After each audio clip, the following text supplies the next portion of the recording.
a herdsman named Mislata of Blow that continued to Islatova Blow? Okay. return to the town even after his death.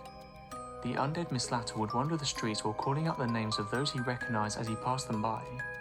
Town officials Well, I need more context. Like, how did he die, you know? Was he, like, viciously mauled by bears? Or did people even know about comas back then, you know? Like, what if someone was in a coma and you're just like, yeah, he's dead. Then the motherfucker wakes up in the woods, like, 3 days later, you know? Like, where the fuck am I? felt it was needed to take out the threat.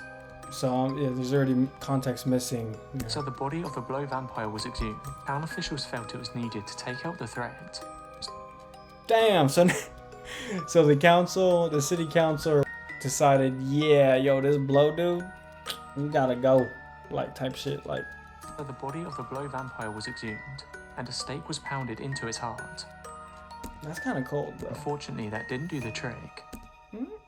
And the vampire returned in a horrifying state, frightening several villagers. Okay, that's funny because he returned in a horrifying state. Imagine if they like try to stab you in the heart and they miss. This has happened a lot of times. Like people get shot in the heart area, but they slightly miss, like, I don't know, like, so, I don't know the science behind it, but like artery, a main artery or something, they miss the heart, right?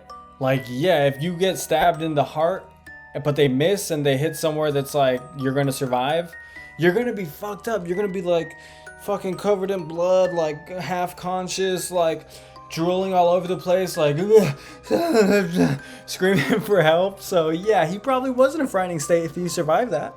So that kind of, you know, the logic, I'm just trying to line up the logic here. To death and then suffocating others.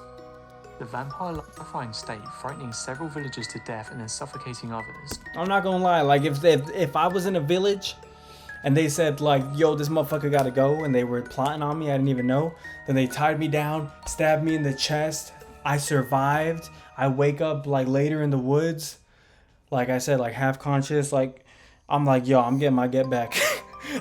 What else is there to do? You're gonna die anyways. You gotta, you know what I'm saying? You gotta get someone back. Like, of course he killed some villagers, bro. That motherfucker was pissed.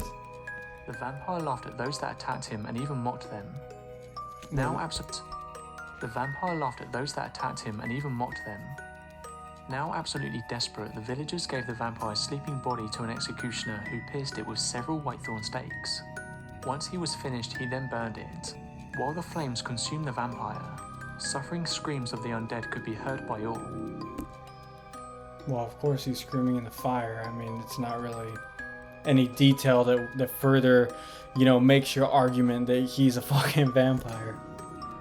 Okay, so far we had Below the vampire and Peter the vampire, and when you look at the logic, there's a lot of, I don't buy it.